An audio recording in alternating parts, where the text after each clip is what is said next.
Good evening, Barnet, and welcome to today's update.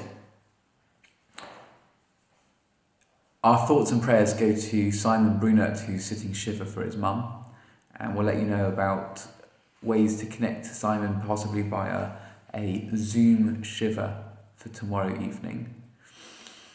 And also to David Courage, who is mourning the loss of his brother. Again, our hearts and our thoughts are with David and his family. Tonight, I'd like to talk about the Holy Trinity, or rather, the three key things that can help us create the right foundations to be healthy and happy individuals.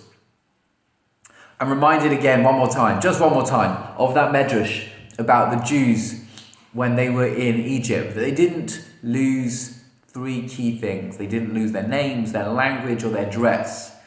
And I suppose you could think about this as the magic number 3. Why is 3? We see that throughout Ethics of the Fathers, that our sages said 3 things. The world stands on 3 things. They said 3 things. Why 3 things? It's the minimum number of legs that something needs to stand on. You have a tripod holding something up. It stands as a minimum on 3 legs. An inanimate object can only stand on 3 legs. It cannot stand or balance on 2. And so 3 things, they're the basics for balance. They're the basics for health. And so for our sages, when they were in Egypt, there were 3 things that they retained.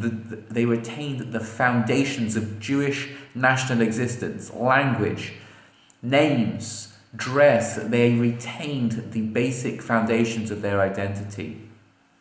And there's a holy trinity of physical health, which are also mental health foundations, which we all could benefit from improving. There's all sorts of things we can do to help ourselves feel good. There is groups, there are courses, there are meditations, and do look out for tonight's first installment of the Hineni meditation course. But ultimately, if you're building on poor foundations, it's going to only do so much. The stronger our foundation is, the better that we will be, and the better we'll be able to manage. And there's a huge amount of research that is going on that demonstrates the really strong connection between physical health and mental health, which means that if we have good physical health, if we're functioning well in our bodies, so then it improves our mood and improves how we manage distress and how we engage with difficult situations. And so the Holy Trinity is sleep, diet, and exercise. 3 things that we can take so easily for granted, but if they're right, if they're in place, we can be on such a stable foundation, such a serene footing, that it can help us manage even the most difficult of situations. And at this time, where we're all at home and we can almost reset our routines and reset our schedules, it's a great opportunity to try and get these things in place. Sleep. Are we getting enough sleep? Now, Maimonides recommends 8 hours of sleep a night. However, when you read his letters, it doesn't seem like he necessarily took his own advice. But for sure, the evidence shows that a minimum of 6 hours of sleep a night, and certainly a lot of people do need 8 hours of sleep a night.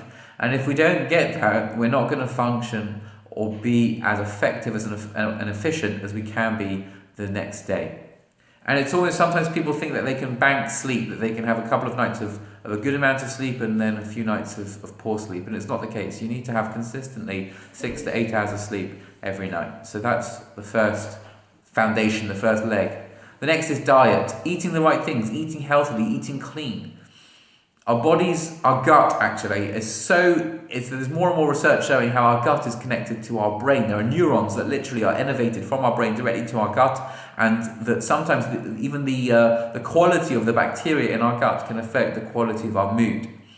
So there is something to be said for having clean, healthy food, not overeating, eating at the right times, having a larger breakfast, a smaller dinner, and if not necessarily having large meals at any point in time, but sometimes having smaller food, grazing almost throughout the day, but not to be constantly snacking, because that also isn't so helpful, but just having a clean, healthy diet. And finally, exercise.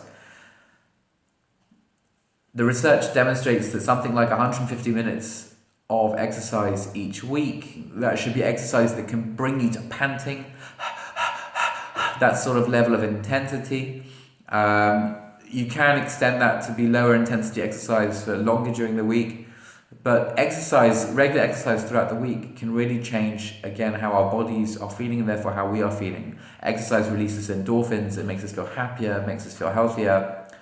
And if you have these three in place, sleep, diet and exercise, you create a bedrock which is much more difficult to shake. Let's use this time that we have a little bit more opportunity to decide how much we sleep, what we eat, and how we exercise, because exercise is one of the few things we're allowed to do when we're to leave our houses at the moment. And we don't have the commute into work, and therefore that does free a little bit more time up in the day.